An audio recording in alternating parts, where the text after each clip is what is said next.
buenas noches. Bienvenidos a un nuevo programa de Cursos, espacio de entrevistas del Centro de Estudios Superiores Universitarios de la Universidad Mayor de San Simón.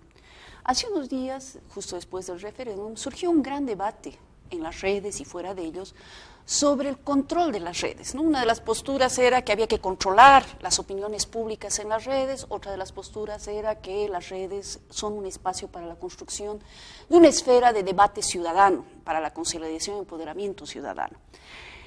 Nos acompaña hoy día Álvaro Rivero, sociólogo, investigador del Centro de Estudios de Realidad Económica y Social, del CERES, que lleva varios años trabajando en torno al tema de las nuevas tecnologías de información y justamente acaba de terminar, junto con el CERES, una investigación sobre los derechos de información y las nuevas tecnologías de información y comunicación. Mil gracias por estar con nosotros, Álvaro, para hablar de este tema que es apasionante para todos aquellos que trabajamos ciudadanía, que trabajamos comunicación, que trabajamos nuevas tecnologías. Gracias a ti, Alejandra, por invitarme a tu programa. Empezaremos por lo básico. Porque eso es una cosa que se está discutiendo con estas nuevas propuestas de debates, con estas nuevas propuestas de control de redes. ¿El derecho a la información es un derecho humano, es un derecho ciudadano? ¿Cómo ustedes lo están encarando? Bueno, si hacemos un poco de historia, el tema de los derechos humanos surge después de la Segunda Guerra Mundial y se enfoca sobre todo en los derechos políticos, el derecho de asociación, de libre expresión, porque era el contexto, digamos, de la época, ¿no? Luego surge una nueva generación de derechos, se llama así, los derechos que se llaman socioeconómicos, el derecho a la educación, el derecho a la salud, etc. En los últimos años, y con la explosión de las nuevas tecnologías de información, etc., surge una nueva generación de derechos humanos. Entre ellos está el derecho a la información, que está bastante legislado, bastante discutido, por ejemplo, en el seno de las Naciones Unidas, y es plenamente reconocido como un derecho humano fundamental. Es más, yo diría que el derecho a la información actualmente en nuestra realidad es muy importante. Es decir, es un derecho casi habilitante del resto de derechos. Te pongo un ejemplo. Uno, para ejercer su derecho a la salud como paciente, tiene que tener acceso a todo tipo de información, desde información básica de centros de salud, en su relación con el médico. Entonces, este es solamente un ejemplo. Lo que te quiero mostrar es que el derecho a la información es sumamente importante en la actual realidad boliviana e internacional.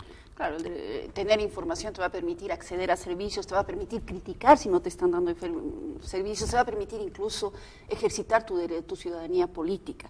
Exacto. ¿Cuál es el rol, tú que estás trabajando tantos años con las nuevas tecnologías, cuál es el rol de las nuevas tecnologías? Y cuando hablamos de las nuevas tecnologías estamos hablando de Internet, pero también de todos los celulares. ¿De qué estamos hablando cuando hablamos de nuevas tecnologías? Bueno, estamos hablando de una explosión de artefactos, pero también de redes, de formas de comunicarse. Recordemos que tradicionalmente la comunicación estaba, digamos, enfocada en un receptor, en un emisor y un receptor. Eso era, digamos, casi de un solo sentido. Con la explosión de las nuevas tecnologías, se ha hecho incontrolable el flujo de información. Ahora prácticamente todos somos emisores y a la vez receptores de información. Entonces ha cambiado el paradigma de la comunicación. Entonces esto abre grandes posibilidades para que la gente pueda obtener mayores derechos, digamos así, a través del manejo de la información. Entonces las posibilidades son infinitas, se abren mucho con estas nuevas tecnologías. Por ejemplo, publicar una página web es relativamente fácil y barato. Entonces, eso ha permitido la explosión de informaciones. Entonces, ese, digamos, es el nuevo panorama que tenemos que entender. Es decir, las nuevas tecnologías serían una fuente fundamental para ejercer este derecho ciudadano, sí, a la información. Yo creo que sí. Al obtener información, al tener acceso a la información, el ciudadano obviamente puede tomar decisiones más apropiadas y ejercer su derecho de democracia, transparencia, rendición de cuentas de una manera más efectiva.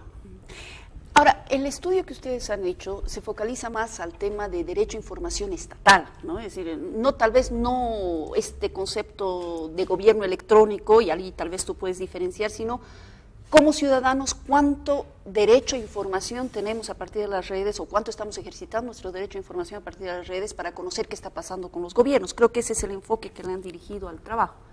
Sí, la idea es que, como se dice en lenguaje popular, la caridad empieza por casa. El Estado se ha dotado de una regulación, de una normativa que incluso está en la Constitución Política del Estado, que la información es un derecho humano. Entonces el Estado tiene la obligación de proporcionar información a los ciudadanos por mandato constitucional y legal. Entonces, como primer paso de una investigación mayor, de una idea mayor, es investigar qué está haciendo el Estado en cuanto al cumplimiento de este derecho. Específicamente, qué está haciendo en el tema de las nuevas tecnologías de información para el cumplimiento de este derecho. Y más específicamente, qué está haciendo en relación a la web. Si está utilizando esta herramienta que es Internet para que la información, para que la ciudadanía esté mejor informada.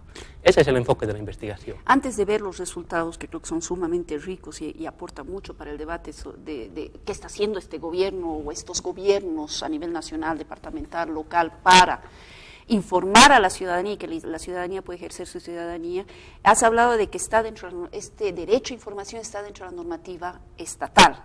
¿Qué artículo concretamente? Porque yo creo que eso es importante que la gente sepa, es decir, el derecho a la información es uno de nuestros derechos básicos consignados dentro de la Constitución Política del Estado. Sí. Voy a dar lectura para verlo, una selección, digamos, de los artículos pertinentes. En la Constitución dice, el Estado asumirá como política la implementación de estrategias para incorporar el conocimiento y aplicación de nuevas tecnologías de información y comunicación, ¿no? Aquí el Estado se está obligando a utilizar las nuevas tecnologías en beneficio de la población. En realidad quería leer uno antes, que es todavía más importante, que es el siguiente. Las bolivianas y los bolivianos tienen los siguientes derechos.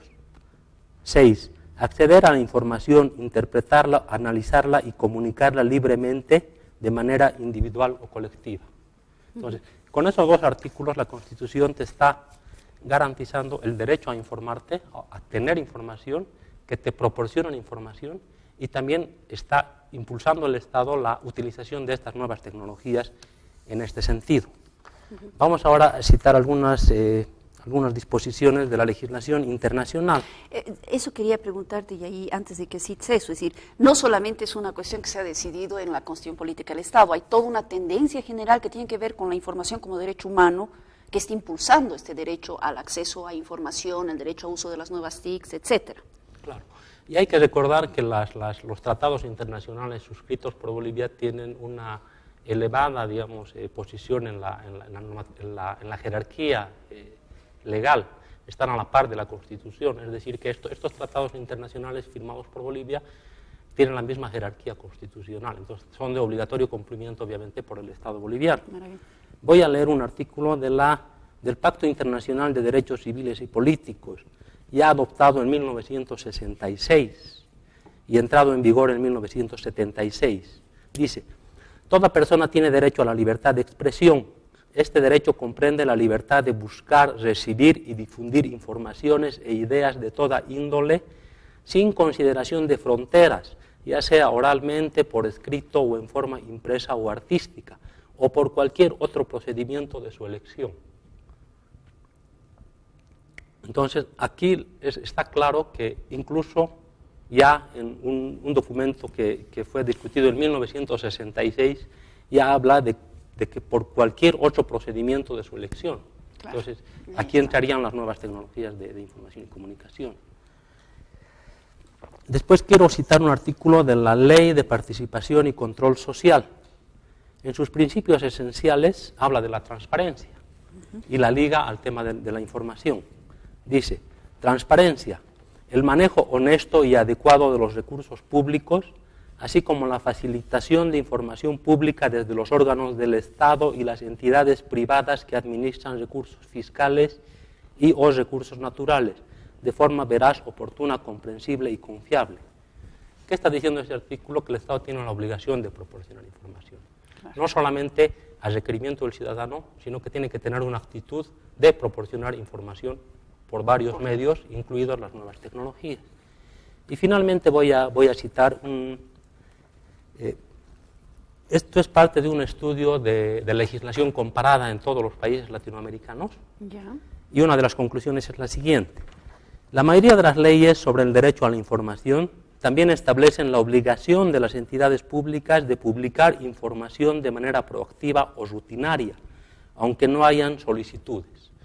Entonces, según esto, el Estado tiene la obligación de tener una actitud, digamos, de no esperar a que le soliciten la información, sino de tener una política de comunicación que permita a la ciudadanía acceder a esta información. Dime, ¿dentro de esto se marca esta idea de gobierno electrónico del que últimamente se está hablando mucho? El acceso a la información sería una condición del gobierno electrónico. El gobierno electrónico es un concepto más amplio que incluye participación ciudadana, por ejemplo, en las iniciativas legislativas a través de las nuevas tecnologías de información, incluye requerimientos de información, incluye que la voz ciudadana sea tomada en cuenta en los ámbitos de decisión del Estado. Entonces es un concepto más amplio. Yo me enfoco en el acceso a la información, pero eso es parte ineludible del gobierno electrónico. Claro que sí. Ahora, ¿en qué estamos? Porque hay un montón de ley, como siempre se escribe mucho, en la práctica ¿en qué estamos? A ver, te voy a ir preguntando varios temas. ¿Qué indicadores son importantes para ver si realmente estamos siendo eficientes en esto de que el Estado tiene que proporcionar información y que la ciudadanía pueda participar? ¿Qué indicadores tú has tomado en cuenta? A ver, antes de los indicadores, quisiera referirme un poquito al método. El método ha sido hacer un rastreo sistemático de la web para buscar qué entidades estatales y relacionadas tienen sitios web. Entonces, una vez hecho ese mapeo, hemos identificado 586 entidades que eran, digamos, nuestro universo de investigación. Entonces, queríamos ver de estas 586 instituciones cuáles tenían páginas web, cuáles utilizaban redes sociales, etc. Entonces, ahora voy a pasar un poquito a referirme rápidamente a algunos de los resultados. En primer lugar, 53% de las 500 y tantas instituciones tienen web. Ya. Me parece un porcentaje muy bajo, ¿no? Claro, eso quiere decir que 47% no tiene, casi en la absoluto, mitad. en Estamos absoluto hablando no tiene casi web. la mitad. Exacto. En cuanto a redes sociales, el 36% utiliza Facebook, el 21% utiliza Twitter y el 18% utiliza YouTube, que nos dan idea de la utilización de redes sociales y también de la utilización de multimedia. Claro. Entonces, como vemos, son porcentajes bajos, pero aún así la realidad es peor aún, porque del 36% que utiliza Face, no todas estas cuentas son activas. Algunas cuentas no funcionan, otras son cuentas personales, hay una serie todavía de limitaciones. Para que la gente sepa de qué estamos hablando, es decir, cuando decimos activas, quiere decir que no son activas, que la han abierto y nunca más las han alimentado, que nunca más no hay una interacción con la ciudadanía, que es para lo que sirven estas redes, ¿no? Exacto. El parámetro que hemos utilizado, si 2 o 3 meses antes de la última publicación en el Face no hay nada, la consideramos una cuenta inactiva. Si 2 meses o 3 meses han por lo menos puesto una foto o algo, la consideramos activa, ¿no? Ese es el parámetro que hemos utilizado. Ya. Después, otros parámetros que hemos utilizado, hemos hecho un experimento de enviar un email a todas las instituciones que tienen email, solicitándoles una información bien básica. ¿Cuál es el nombre de su máxima autoridad ejecutiva y cuál es la dirección física? A toditas, a las 100% de las a todas las organizaciones que tienen web, a las 53% de las instancias. El resultado ha sido que solamente el 13% de las instituciones nos ha respondido a ese mail tan elemental. Claro. Hemos hecho un experimento parecido con los formularios de contacto que están en las mismas web. Muchas webs tienen un formulario de contacto. Si quiere contactar con nosotros, diríjase a nosotros mediante este formulario, uno aprieta el clic y supuestamente el mensaje va a la institución.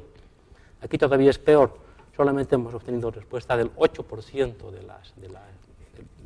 de los requerimientos de información. ¿Qué quiere decir eso? Es decir, ¿qué quiere decir? ¿Que están ahí de puro pantalla y que no les interesa la opinión ciudadana? ¿Que están ahí y que no manejan ese tema todavía? ¿Que en realidad el artículo de la Constitución Política del Estado es un saludo a la bandera? ¿Cómo ustedes están interpretando ese hecho? Yo diría que hay, la normativa va en un sentido, el espíritu de la normativa va en un sentido y la práctica institucional va en otro. Entonces, tradicionalmente en Bolivia la información no ha fluido. Tradicionalmente las entidades públicas más bien son reticentes a la hora de proporcionar información.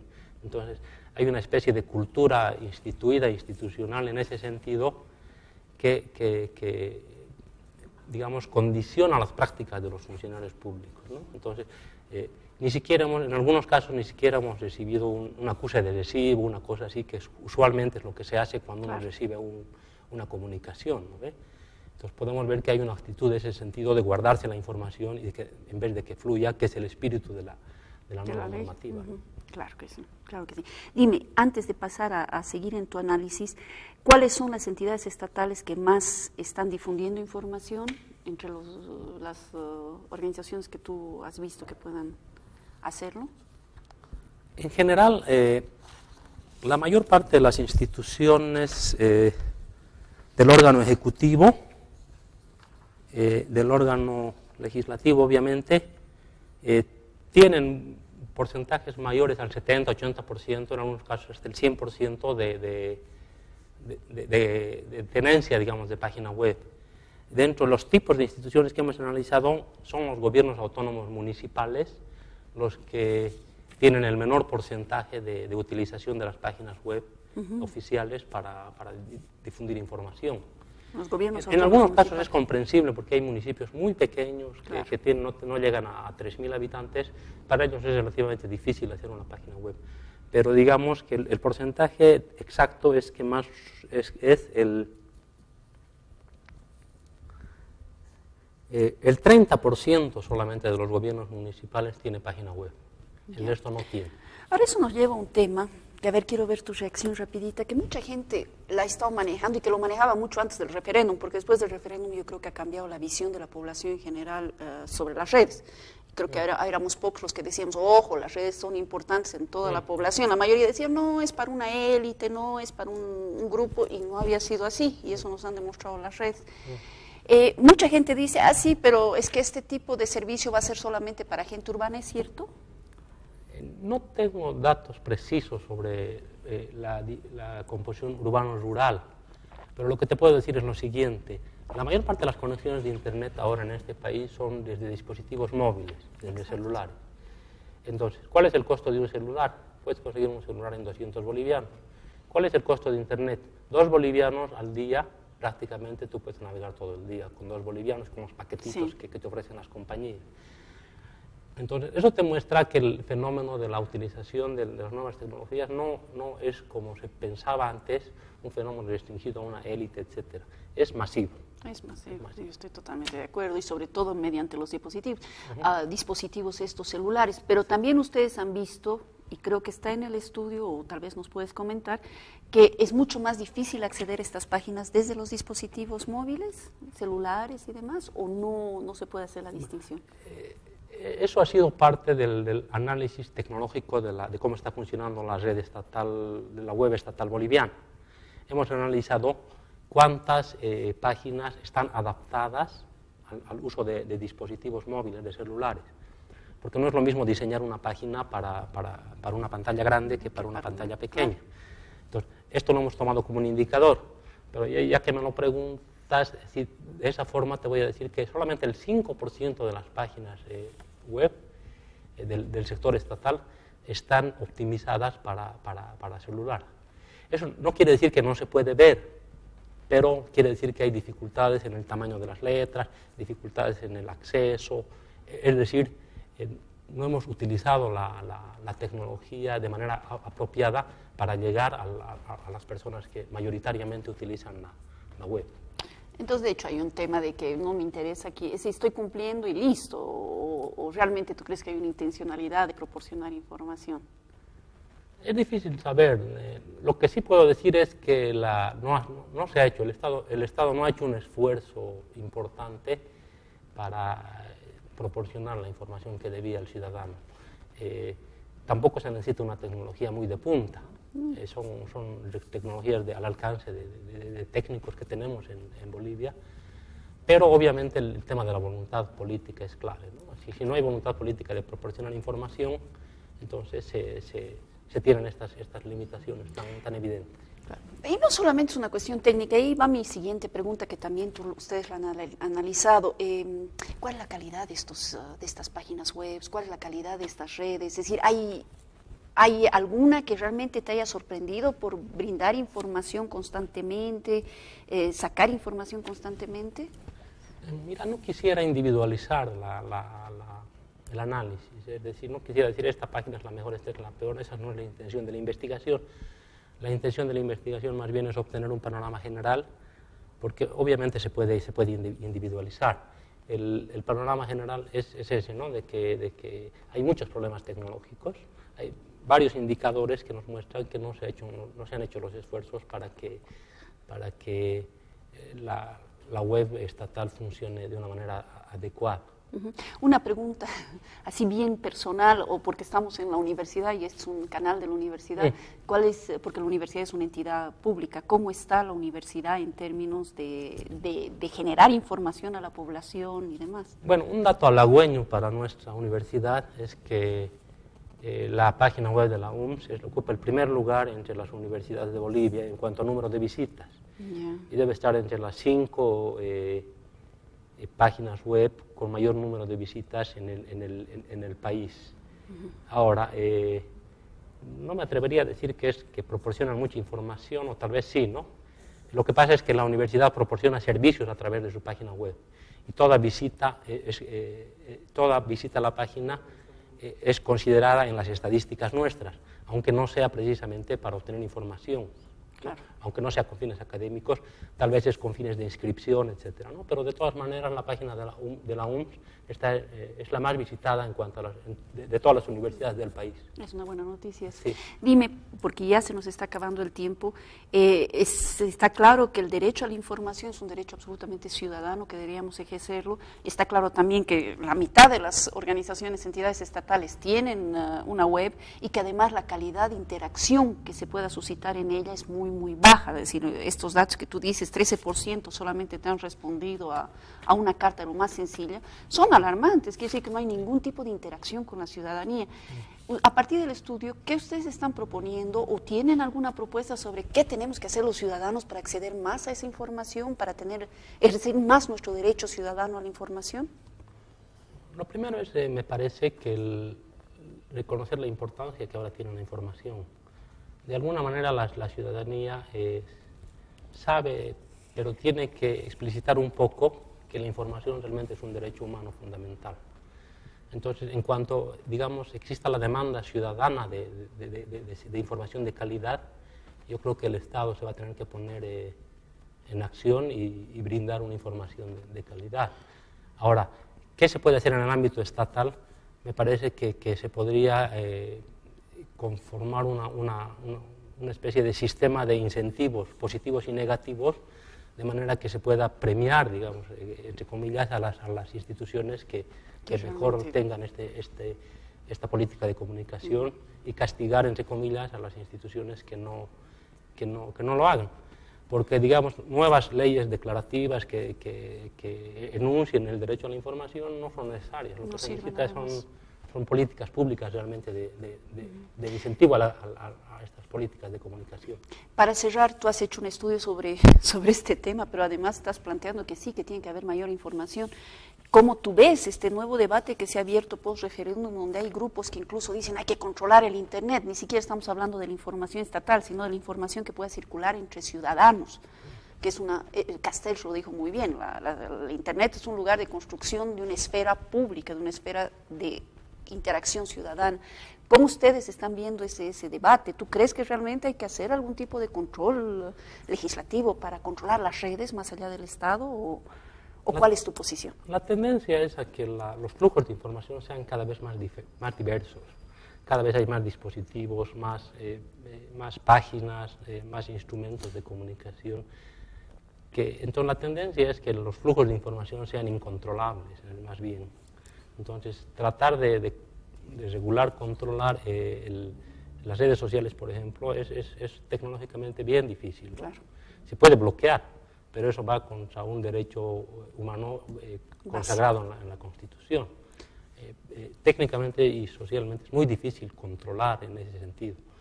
Obviamente hay que adecuar alguna parte seguramente de la legislación penal para que a través de las redes no se puedan cometer delitos. Claro, como en el caso de las víctimas menores, exacto, eso es obvio, eso es ¿no? otra cosa, pero, Sí, ¿no? Pero exacto. la circulación de información es un La circulación de derecho información ciudadano. es prácticamente imposible de regular. No, pero además es un si estaríamos una ley, meter una propuesta de ley que controle y regule la circulación de información dentro de las redes sería absolutamente ilegal. Yo creo que sí, porque como dice la Constitución, el derecho a la información es un derecho fundamental. Y las redes son un espacio para ello. Alguna vez leí un artículo donde decía que además las redes tienen una gran potencialidad que otros medios de comunicación no tienen, y es que se puede colgar lo visual, se puede colgar con cualquier idioma, no necesitas manejar bien la redacción, etcétera, y eso es una ventaja para que la gente pueda participar de manera más activa. Sí, hay varias dimensiones, ¿no? Como te decía, los emisores y los receptores se han multiplicado. Los formatos, digamos, como tú dices, se han multiplicado.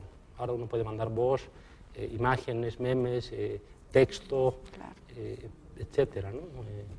Entonces, y eso tiende más bien a expandirse, ¿no? Entonces, estamos ante una situación más bien de ampliación de los flujos de información y, por lo tanto, la información, el derecho a la información van a adquirir cada vez mayor importancia en nuestra sociedad. Claro que sí.